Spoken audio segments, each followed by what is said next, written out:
तो last class में हम लोग डिस्कस किए थे कि जब भी इलेक्ट्रॉन बोर के पोस्टुलेट्स के अकॉर्डिंग जो जब भी इलेक्ट्रॉन अगर एक ऑर्बिट से दूसरे ऑर्बिट में जब जंप करता है, ठीक है, जब भी एक ऑर्बिट से दूसरे ऑर्बिट में जब जंप करेगा तो वो उसमें एनर्जी का चेंज उसमें आता है, या तो वो एनर्जी एब्जॉर्ब करता है या फिर एनर्जी रिलीज करता है। तो इसमें यह था कि जब भी अगर इलेक्ट्रॉन लोअर ऑर्बिट से अपर ऑर्बिट में जंप करता है तो वो एनर्जी एब्जॉर्ब करता है, ठीक है। जब मान लो जैसे कि लोअर ऑर्बिट में हम लोग डिस्कस किए थे कि जैसे जैसे हम लोग नंबर ऑफ ऑर्बिट्स इंक्रीज करता है वैसे वैसे उसकी एनर्जी बढ़ती चली जाती है, ठीक है। तो अगर उसको लोअर ऑर्बिट से अपर ऑर्बिट में जाना है, यानी कम एनर्जी वाले से ज्यादा एनर्जी वाले में अगर जाना है तो उसको एनर्जी एब्जॉर्ब करना होगा, ठीक है। किसी भी चीज को करने के लिए एक कंडीशन होता है, एक क्राइटेरिया होता है कि अगर इस जगह पर अगर हमको जाना है, अगर हमको ये कंपटीशन निकालना है तो हमको ये चीज जो है वो हमको आईआईटी अगर निकालना है तो हमको ये सारा उसका केमिस्ट्री है, फिजिक्स है, मैथ्स है, ये सारे में जो है हमको क्वालिफाई करना पड़ेगा। एक कंडीशन होता है, उस जगह पे पहुंचने के लिए कुछ कंडीशंस को क्वालिफाई करना पड़ता है, उसके लिए एलिजिबल होना पड़ता है। वैसे ही है कि जब भी अगर इलेक्ट्रॉन को अगर लोअर ऑर्बिट से अगर अपर ऑर्बिट में जाना है, यानी कम एनर्जी वाले से ज्यादा एनर्जी वाले में जाना है, तो उसको एनर्जी को एब्जॉर्ब करना पड़ेगा, तभी वो जो है उस ऑर्बिट में जा पाएगा, ठीक है। और वो जो एनर्जी एब्जॉर्ब कितना करेगा, अब जैसे कि मान लो पहले वाले ऑर्बिट की एनर्जी में, पहले वाले ऑर्बिट वाले में उसकी एनर्जी 2 जूल है, और जिस ऑर्बिट में जाना है उसकी एनर्जी जो है वो 10 जूल है, ठीक है। तो दोनों के बीच में डिफरेंस कितने का है? 8 जूल का है, ठीक है। तो 8 जूल का डिफरेंस है, यानी 8 जूल उसको एनर्जी एब्जॉर्ब करना पड़ेगा। जैसे ही 8 जूल उसको एनर्जी मिलेगी वो उस ऑर्बिट में जंप कर जाएगा, ठीक है। तो जिस ऑर्बिट में भी उसको जंप करना है, उस ऑर्बिट तक पहुंचने के लिए जितनी एनर्जी का रिक्वायरमेंट है उसको, उतनी एनर्जी वो एब्जॉर्ब करके वो अपर ऑर्बिट में चला जाएगा, ठीक है। अगर 2 जूल अगर उसकी एनर्जी है और उसको अगर जाना है 5 जूल वाले में जाना है, जिस ऑर्बिट की एनर्जी 5 जूल है, तो उसको 3 जूल एनर्जी एब्जॉर्ब करना पड़ेगा। तो ये चीज हो जाता है इस तरह से। तो अब उसके बाद जो है, और वही अगर उसको अपर ऑर्बिट से लोअर ऑर्बिट में अगर आना है, अपर ऑर्बिट से अगर लोअर ऑर्बिट में अगर आना है, तो वैसे केस में उसको क्या करना पड़ता है? एनर्जी रिलीज करना पड़ता है। जैसे कि जिसकी एनर्जी 10 जूल है, जिस अपर ऑर्बिट की एनर्जी 10 जूल है, उससे उसको आना है 3 जूल वाले में आना है, तो उसको 7 जूल एनर्जी रिलीज कर देना पड़ेगा, ठीक है। 7 जूल उसको एनर्जी जो है वो रिलीज कर देना पड़ता है। तो ये उसका कंडीशन है। तो इस तरह से जब भी इलेक्ट्रॉन का जंप होगा लोअर से अपर में या फिर अपर से लोअर में, तो वैसे केस में उसको एनर्जी या तो एब्जॉर्ब करना पड़ता है या फिर रिलीज करना पड़ता है। और वो कितना एनर्जी एब्जॉर्ब करेगा और कितना एनर्जी रिलीज करेगा, ये बराबर क्या होता है? तो जो फाइनल जिस ऑर्बिट में जाना है उसकी एनर्जी माइनस इनिशियल जिस ऑर्बिट में है उसकी एनर्जी, ठीक है। तो उसी का फॉर्मूला जो है वो हम देख सकते हैं, delta E is equal to E two minus E one होता है, ठीक है। ये वाला जो है इसका delta E is equal to E two minus E one. E two क्या है? जिस ऑर्बिट में उसको जाना है उसकी एनर्जी है, और ई वन क्या है? जिस ऑर्बिट में वो पहले से है उस ऑर्बिट वहां की एनर्जी है।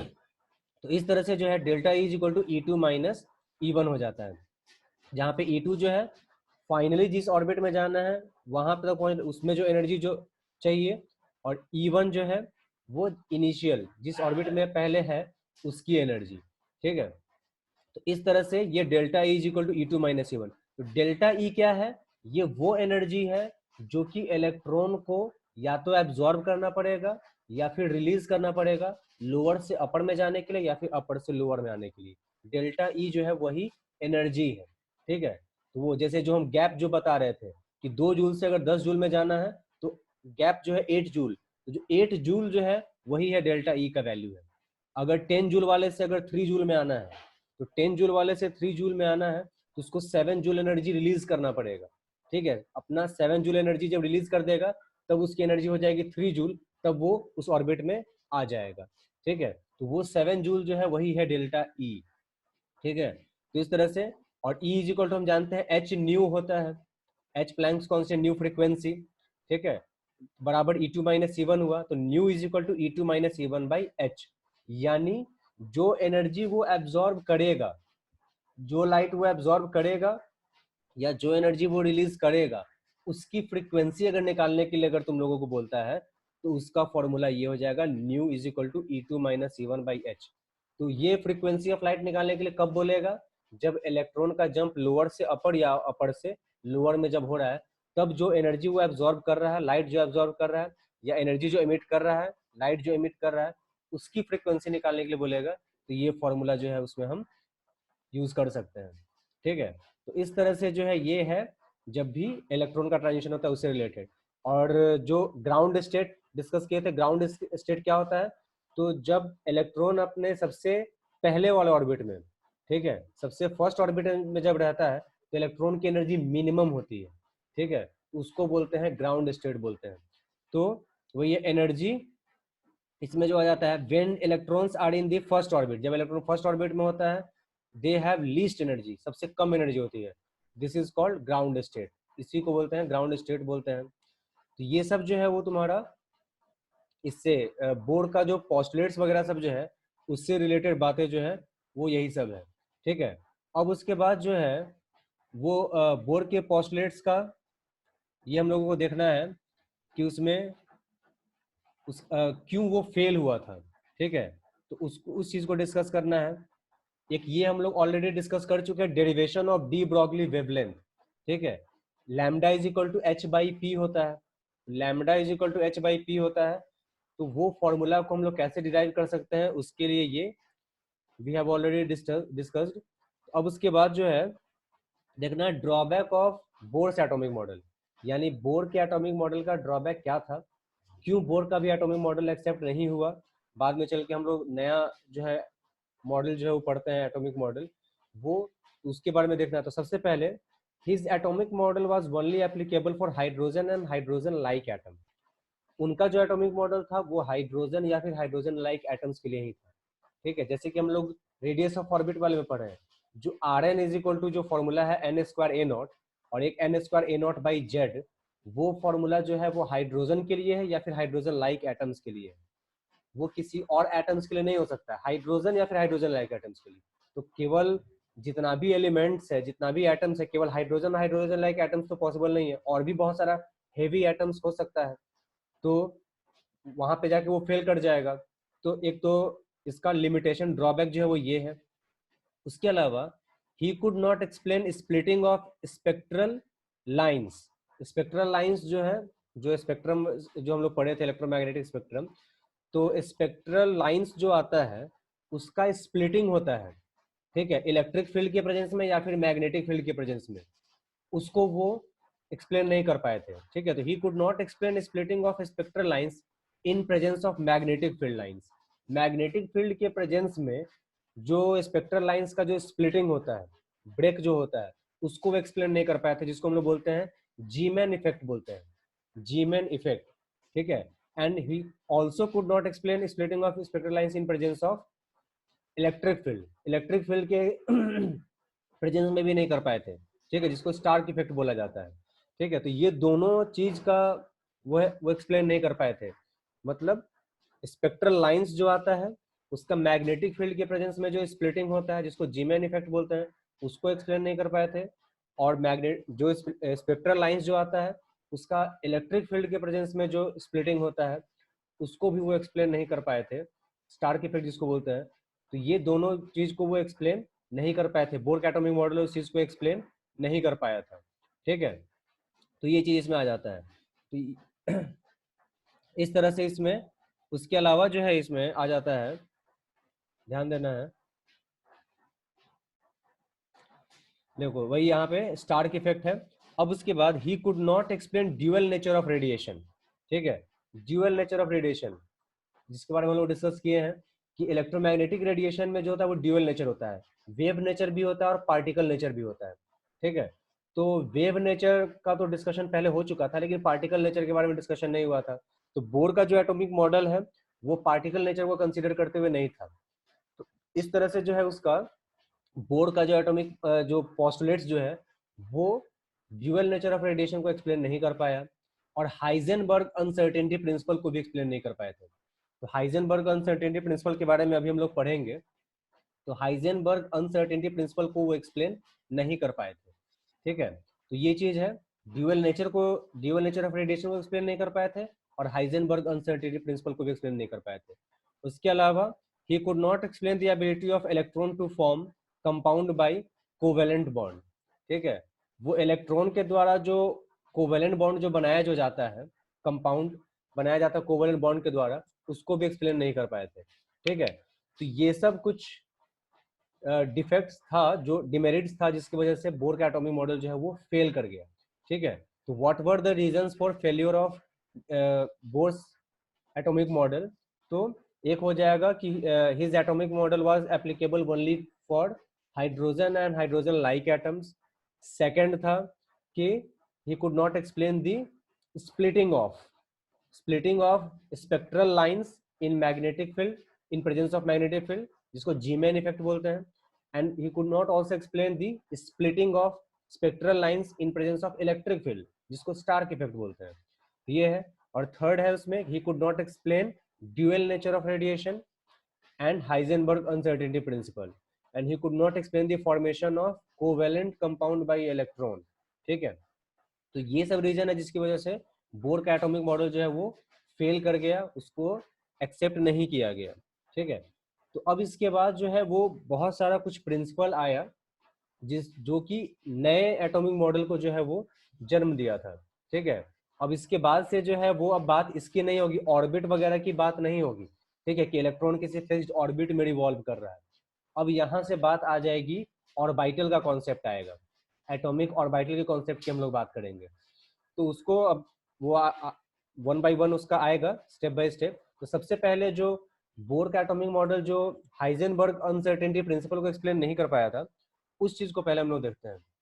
तो हाइजेनबर्ग अनसर्टेनिटी प्रिंसिपल क्या है, कि उनका ये कहना था, हाइजेनबर्ग भी साइंटिस्ट का ही नाम है, it is impossible to determine simultaneously the exact position and velocity of an electron.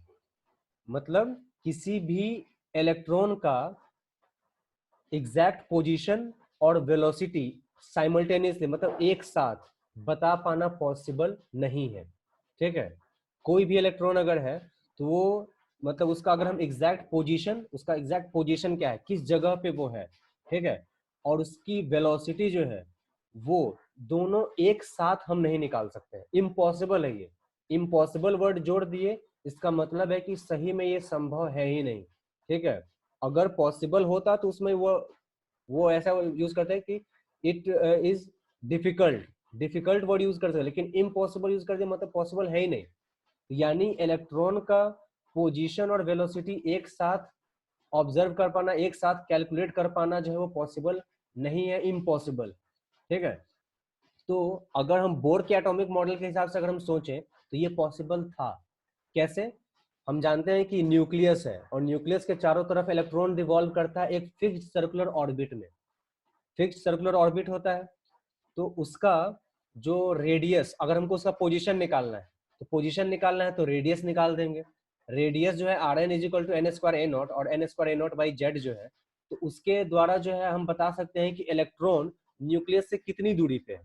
ठीक है, उसका रेडियस निकल जाएगा तो हम बता सकते हैं कि इलेक्ट्रॉन जो है वो न्यूक्लियस से किस दूरी पे है, कितनी दूरी पे है, तो एग्जैक्ट पोजीशन बताया जा सकता है उस ऑर्बिट में है तो। और उसके अलावा जिस स्पीड से वो रिवॉल्व कर रहा है वो भी हम निकाल सकते हैं।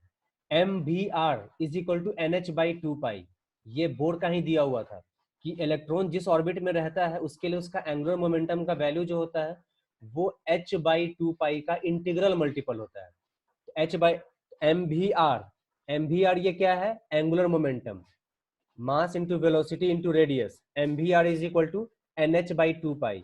एच बाई टू पाई का इंटीग्रल मल्टीपल, एन क्या है यहाँ पे? इंटीजर है, तो पॉजिटिव इंटीजर। तो इस तरह से जो है, तो वो जो फॉर्मूला है M we are is equal to N H by two pi, H का वैल्यू हमको पता है, पाई की वैल्यू हमको पता है, एन की वैल्यू भी हमको पता है, उसके अलावा एम और आर की वैल्यू अगर हमको पता है तो हम वी निकाल सकते हैं, यानी वेलोसिटी ऑफ इलेक्ट्रॉन, जिस वेलोसिटी से इलेक्ट्रॉन रिवॉल्व कर रहा है वो भी हम कैलकुलेट कर सकते हैं। तो एक साथ उसमें अगर बोर के एटॉमिक मॉडल को अगर हम लोग कंसीडर करें तो हम इलेक्ट्रॉन का एग्जैक्ट पोजीशन भी बता सकते हैं, और इलेक्ट्रॉन की क्या वेलोसिटी है, क्या स्पीड है, वो भी हम बता सकते हैं। ठीक है, एक साथ। वो फॉर्मूला जो है उसके हिसाब से जो है वो दोनों चीज हम कैलकुलेट कर सकते हैं, एक साथ हम बता सकते हैं। तो बोर के एटॉमिक मॉडल के हिसाब से तो इलेक्ट्रॉन का एग्जैक्ट पोजीशन, एग्जैक्ट वेलोसिटी एक साथ बता पाना पॉसिबल है, ठीक है। लेकिन हाइजेनबर्ग जो अनसर्टेनिटी प्रिंसिपल जो था उसके हिसाब से इलेक्ट्रॉन का एक साथ पोजीशन और वेलोसिटी बता पाना इम्पॉसिबल है, ठीक है। इम्पॉसिबल, इस चीज को वो मतलब प्रूफ करके दिखाए तब जाके, तो यहाँ से बोर का एटॉमिक मॉडल वहीं से फेल कर गया, क्योंकि बोर के एटॉमिक मॉडल के हिसाब से इलेक्ट्रॉन का पोजीशन और वेलोसिटी दोनों एक साथ बता पाना पॉसिबल है, ठीक है। तो हाइजेनबर्ग का कहना था कि अगर हम इलेक्ट्रॉन का एग्जैक्ट पोजीशन निकालेंगे तो वेलोसिटी जो है अनसर्टेन हो जाता है। अनसर्टेन, अनिश्चित, मतलब उसका उसकी वैल्यू सही से नहीं आएगी, वो सही से पता ही नहीं चल पाएगा। अगर हम वेलोसिटी अगर एग्जैक्ट निकालेंगे तो पोजीशन अनसर्टेन हो जाएगा, ये उनका कहना था। एक साथ दोनों वैल्यू हम नहीं निकाल सकते हैं, पोजीशन निकाले एग्जैक्टली एकदम एक्यूरेट निकाले तो वेलोसिटी अनसर्टेन, अगर हम वेलोसिटी एग्जैक्ट निकाले पूरा एक्यूरेसी के साथ तो पोजीशन अनसर्टेन हो जाएगा, ठीक है। तो वही चीज है। तो it states that it is impossible to calculate the exact position and velocity और मोमेंटम ऑफ इलेक्ट्रॉन।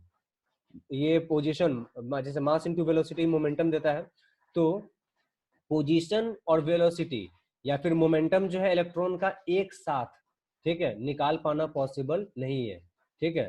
तो पोजीशन और वेलोसिटी या फिर पोजीशन और मोमेंटम, ठीक है, दोनों में से जो बोलो। तो that is if we calculate exact position of electron then velocity और मोमेंटम विल बिकम अनसर्टेन। अगर एग्जैक्ट पोजीशन निकाले तो वेलोसिटी या फिर मोमेंटम अनसर्टेन हो जाएगा। And if we calculate exact velocity और मोमेंटम ऑफ एन इलेक्ट्रॉन, अगर हम एग्जैक्ट वेलोसिटी या मोमेंटम अगर निकाले देन पोजीशन बिकम अनसर्टेन, तो पोजीशन जो है वो अनसर्टेन हो जाएगा, ठीक है। तो इस तरह से जो है इसका, अब ये कैलकुलेशन करने के लिए फॉर्मूला जो है वो क्या था, delta x into delta P, ठीक है। Delta x into delta P ये ऑलमोस्ट इक्वल होता है एच बाई फोर पाई के, H by four pi. Delta x क्या है, ये पोजीशन का है, ठीक है, ये पोजीशन का है। और डेल्टा पी क्या है, ये मोमेंटम का है, ठीक है। तो यहाँ से तो delta x into delta P बराबर ये आ जाएगा एच बाई फोर पाई है, ये फॉर्मूला है। तो अब देखो पी जो है, पी मोमेंटम होता है, तो पी के जगह पे हम क्या लिख सकते हैं, एम इंटू डेल्टा वी, ठीक है। डेल्टा वी मतलब ये वेलोसिटी में जो चेंज आता है, डेल्टा चेंज को रिप्रेजेंट करता है। तो मास तो किसी भी पार्टिकल का तो चेंज तो करेगा नहीं, मास कांस्टेंट रहने वाली चीज है, इसीलिए मास के पहले डेल्टा नहीं लगाया गया।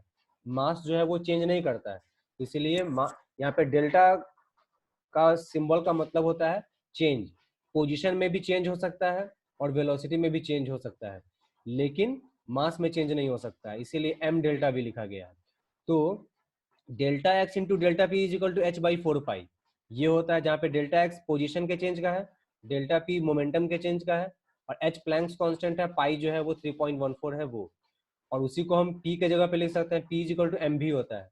तो डेल्टा लगा हुआ है तो एम डेल्टा वी इसको लिखेंगे। तो यहाँ से delta x into delta v, तो एम इधर मल्टीप्लाई में उधर जाएगा तो डिवाइड में, तो delta x into delta v बराबर h by four pi m, ठीक है। तो ये फॉर्मूला यहाँ पे ये पोजीशन और वेलोसिटी के लिए, और ये जो है यहाँ पे पोजीशन और मोमेंटम का है, तो इसके लिए ये फॉर्मूला हो जाता है। तो इस फॉर्मूला के हिसाब से जो है वो पोजीशन या फिर वेलोसिटी का, तो अगर इस फॉर्मूला के हिसाब से अगर हम पोजीशन एग्जैक्ट कैलकुलेट कर देंगे तो ये जो डेल्टा वी का वैल्यू अनसर्टेन हो जाता है, ठीक है, वो कैलकुलेट करके दिखाए थे। और डेल्टा वी का वैल्यू एग्जैक्टली कैलकुलेट कर किया जाए तो डेल्टा एक्स का वैल्यू अनसर्टेन हो जाता है, ठीक है। ये है अनसर्टेनिटी, हाइजेनबर्ग का जो अनसर्टेनिटी प्रिंसिपल जो है वो यही है, ठीक है। तो ये इस प्रिंसिपल के अकॉर्डिंग सबसे पहले तो ये जो बोर का जो एटॉमिक मॉडल था वो सीधा का सीधा फेल कर गया, ठीक है, क्योंकि इस प्रिंसिपल के अकॉर्डिंगली कोई भी इलेक्ट्रॉन का एग्जैक्ट पोजीशन और वेलोसिटी या पोजीशन और मोमेंटम बता पाना इम्पॉसिबल है, लेकिन बोर के एटॉमिक मॉडल के हिसाब से जो है वो पॉसिबल था, ठीक है। तो इस तरह से इसमें आ जाता है। तो हाइजेनबर्ग अनसर्टेनिटी प्रिंसिपल जो है वो आई होप जो है आप लोगों को समझ में आया होगा, ठीक है।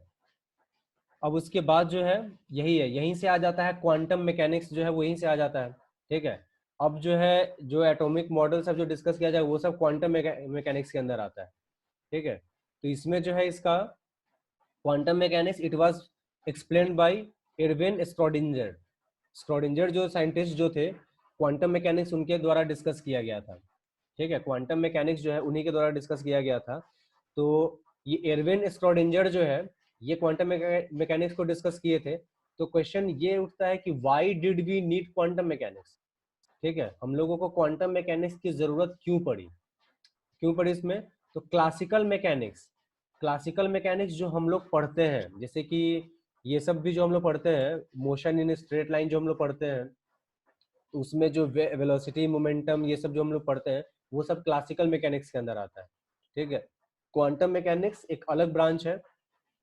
तो उसमें जो है क्वांटम या ये सब जो भी हाइजेनबर्ग अनसर्टेनिटी प्रिंसिपल है, ऑर्बिटल का कॉन्सेप्ट, ये सब जो भी आएगा ये सब क्वांटम मैकेनिक्स के अंदर आता है। ठीक है, ये क्लासिकल मैकेनिक्स के अंदर नहीं आता है। तो classical mechanics could explain the motion of macroscopic object. Macroscopic और माइक्रोस्कोपिक में क्या फर्क है। मैक्रोस्कोपिक जो एक हेवी ऑब्जेक्ट होता है, बड़ा सा कोई ऑब्जेक्ट होता है। ठीक है, और माइक्रोस्कोपिक बहुत छोटा एटॉमिक लेवल पे, मतलब एटम वगैरह के साइज का सब जो होता है उसका। तो क्लासिकल मैकेनिक्स जो है वो मैक्रोस्कोपिक ऑब्जेक्ट के मोशन को तो एक्सप्लेन कर सकता था, लेकिन माइक्रोस्कोपिक ऑब्जेक्ट के मतलब मोशन को वो एक्सप्लेन नहीं कर सकता था। तो classical mechanics could explain the motion of macroscopic objects. Classical mechanics जो है वो मैक्रोस्कोपिक ऑब्जेक्ट के मोशन को एक्सप्लेन कर सकता था, such as vehicles, stones, animals etcetera, ये सब का जो भी मोशन होगा उसको वो एक्सप्लेन कर सकता था classical mechanics. But could not explain that of microscopic objects such as electron proton ये सब के मोशन को एक्सप्लेन क्लासिकल मैकेनिक्स नहीं कर सकता। जो हम लोग जो सब भी पढ़ते हैं, v is equal to u plus a t, s is equal to u t plus half a t square, वो सब जो भी हम लोग पढ़ते हैं वो सारा क्लासिकल मैकेनिक्स में आता है। ठीक है, तो क्लासिकल मैकेनिक्स में हम लोग ये सारी चीजों को पढ़ते हैं, व्हीकल है, एनिमल्स है, ह्यूमन बींग्स है, जो भी इन सब के मोशन के बारे में हम लोग पढ़ते थे, ये सब आता है मैक्रोस्कोपिक ऑब्जेक्ट्स में। ठीक है, लेकिन जो माइक्रोस्कोपिक ऑब्जेक्ट है, इलेक्ट्रॉन, प्रोटॉन, न्यूट्रॉन, ये सब जो भी है, इसके मोशन को अगर हमको स्टडी करना है तो क्लासिकल मैकेनिक्स इसकी स्टडी नहीं कर सकता है। इसी के लिए हम लोगों को जरूरत पड़ी थी क्वांटम मैकेनिक्स की, और इसको एक्सप्लेन सबसे पहले एरविन स्क्रोडिंजर जो है वो किए थे। ठीक है, तो वही चीज है इसका। This is because classical mechanics did not ये डिसाइड दी ड्यूअल नेचर। ठीक है, इसमें जो है क्लासिकल मैकेनिक्स जो है वो ड्यूअल नेचर को कंसिडर नहीं करता है। ठीक है, वो जो है इसका क्लासिकल मैकेनिक्स डिड नॉट, इसमें यहाँ पे ये डिसाइड वर्ड भी, ये भी ठीक है, कंसीडर यूज कर सकते हैं। मतलब क्लासिकल मैकेनिक्स जो है वो ड्यूअल नेचर को कंसीडर नहीं करता है। ठीक है, तो इसलिए, लेकिन क्वांटम मैकेनिक्स जो है वो किसी भी ऑब्जेक्ट के ड्यूअल नेचर को कंसीडर करता है। मतलब उसमें वेव नेचर भी है, पार्टिकल नेचर भी है, दोनों को कंसीडर करता है क्वांटम मैकेनिक्स। तो क्लासिकल मैकेनिक्स जो हम लोग पढ़ते आए हैं, जो पढ़ते भी हैं ऑब्जेक्ट, मैक्रोस्कोपिक ऑब्जेक्ट से रिलेटेड, अभी भी हम लोग क्लास 11-12 में भी हम लोग जो मैकेनिक्स पढ़ते हैं वो सब क्लासिकल मैकेनिक्स में आता है। लेकिन अगर हमको माइक्रोस्कोपिक, तो क्वेश्चन यही आ जाता है कि क्वांटम मैकेनिक्स की हमको जरूरत क्यों पड़ी। तो क्वांटम मैकेनिक्स की जरूरत इसलिए पड़ी क्योंकि क्लासिकल मैकेनिक्स जो है वो केवल मैक्रोस्कोपिक ऑब्जेक्ट के लिए है, माइक्रोस्कोपिक ऑब्जेक्ट के मोशन को वो डिस्कस नहीं कर सकता है। क्लासिकल मैकेनिक्स जो है वो ड्यूअल नेचर ऑफ ऑब्जेक्ट को कंसीडर नहीं करता है, जो कि क्वांटम मैकेनिक्स करता है। ठीक है, तो ये है इसका रीजन कि क्यों हमको क्वांटम मैकेनिक्स की जरूरत पड़ती है। ठीक है, तो इस तरह से, तो इसके हिसाब से ये इक्वेशन जो है स्क्रोडिंजर वेव इक्वेशन जो है, स्क्रोडिंजर वेव इक्वेशन जो है, ये इससे रिलेटेड कोई हम लोगों को न्यूमेरिकल नहीं देखना है, लेकिन ये स्क्रोडिंजर वेव इक्वेशन क्या होता है और इसका क्या यूज था इसके बारे में हम लोगों को देखना है। तो यहाँ पे ये जो है इसका del square psi by del x square, इसको डेल पढ़ते हैं, डेल, डेल्टा या डेल पढ़ा जा सकता है, ऐसे इसको पर्टिकुलरली डेल पढ़ा जाता है। तो डेल स्क्वायर है, शाई है, ये शाई है ये। ठीक है, तो del square psi by del x square plus del square psi by del y square plus del square psi by del z square, ठीक, plus 8 pi square m by h square into e minus v, bracket में है, into शाई is equal to 0। ये है Schrödinger wave equation. ठीक है, Schrödinger wave equation है। H तो हम जानते हैं ये प्लैंक्स कांस्टेंट है, मास जो है वो किस चीज का होगा, तो जैसे कि इलेक्ट्रॉन का जैसे मास ई जो है वो एनर्जी है, वी वेलोसिटी हुआ। अब उसके बाद तो वेयर शाई is the amplitude of wave function. Amplitude जो होता है, वेव फंक्शन जो होता है, एम्पलीट्यूड जो होता है वो परपेंडिकुलर जो डिस्प्लेसमेंट जो होता है उसका, तो शाई is the amplitude of the wave function. जो वेव फंक्शन जो होता है उसका एम्पलीट्यूड होता है शाई। ठीक है, शाई है ये। एक्स वाई जेड है, वो है क्या है, इलेक्ट्रॉन का कोऑर्डिनेट है। कोऑर्डिनेट जो हम लोग पढ़ते हैं, कोऑर्डिनेट क्या बताता है, इलेक्ट्रॉन के पोजीशन को मतलब किसी भी ऑब्जेक्ट का पोजीशन वो बताता है। जैसे हम लोग पढ़े हुए हैं क्लास 10th में, हम लोग पढ़े हुए हैं एक्स वाई एक्सिस के बारे में हम लोग पढ़े हुए हैं, तो वो 2 डायमेंशनल होता है। ठीक है, अब जो हम लोगों को पढ़ना है, मैथ्स में भी आप लोग पढ़ेंगे, वो 3 डायमेंशनल पढ़ना है, 3D ज्योमेट्री पढ़ना है। तो उसमें x axis, y axis, z axis, 3 axis जो है इसमें आ जाता है, 3 डायमेंशनल। ठीक है, तो यहाँ पे एक्स वाई, तो वहां पे जो है वो किसी भी पर्टिकुलर पॉइंट का पोजीशन जो हम लोग दिखाते थे, 3 4 4 -3, तो वो क्या बताता था, ओरिजिन से पोजीशन बताता था किसी पॉइंट का। तो वैसे ही किसी इलेक्ट्रॉन का अगर हमको पोजीशन अगर हमको जानना है, तो उसके लिए हमको कोऑर्डिनेट की जरूरत पड़ेगी। तो एक्स वाई जेड ये सब, ये वैल्यू क्या बताएगा, तो इलेक्ट्रॉन के कोऑर्डिनेट को बताएगा, यानी उसके पोजीशन को बताएगा। इसके अलावा V यहाँ पे क्या है, पोटेंशियल एनर्जी ऑफ इलेक्ट्रॉन। ठीक है, ये V जो है यहाँ पे, ये इसका V वेलोसिटी नहीं है, इसका बाय मिस्टेक है। V जो है वो पोटेंशियल एनर्जी है, यहाँ पे पोटेंशियल एनर्जी ऑफ इलेक्ट्रॉन है।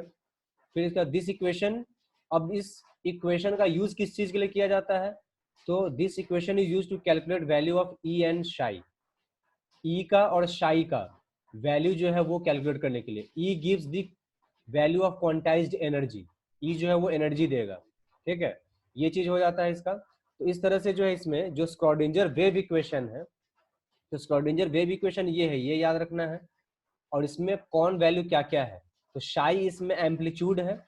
ठीक है, वेव फंक्शन का एम्पलीट्यूड, एम्पलीट्यूड वैसे हम जानते हैं जो वेव होता है उसका परपेंडिकुलर डिस्प्लेसमेंट होता है वो, तो शाई एम्पलीट्यूड है। एक्स वाई जेड जो है वो कोऑर्डिनेट ऑफ इलेक्ट्रॉन है। वी पोटेंशियल एनर्जी इलेक्ट्रॉन का है, इलेक्ट्रॉन का पोटेंशियल एनर्जी वो एनर्जी है जो कि ऑब्जेक्ट के पोजीशन की वजह से या शेप एंड साइज के चेंज की वजह से जो एनर्जी स्टोर होता है उसको हम लोग पोटेंशियल एनर्जी बोलते हैं। और इस इक्वेशन का यूज हम लोग किस चीज के लिए करते हैं, तो ई और शाई का वैल्यू कैलकुलेट करने के लिए। E gives the value of quantized energy, e जो है वो क्वांटाइज्ड एनर्जी की वैल्यू हमको देगा। ठीक है, और इसके अलावा जो है इसमें ये इसका देखना है इसमें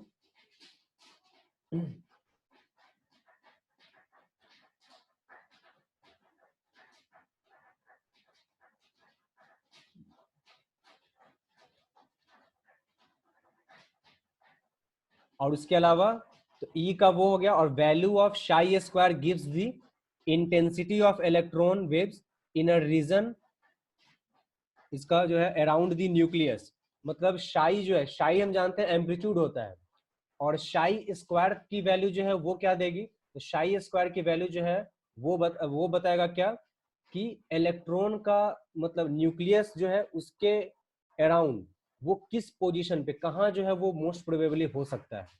ठीक है, जैसे कि हम लोग अभी जस्ट पढ़े हाइजेनबर्ग अनसर्टेनिटी प्रिंसिपल में कि इलेक्ट्रॉन का एग्जैक्ट पोजीशन या वेलोसिटी बता पाना पॉसिबल नहीं है।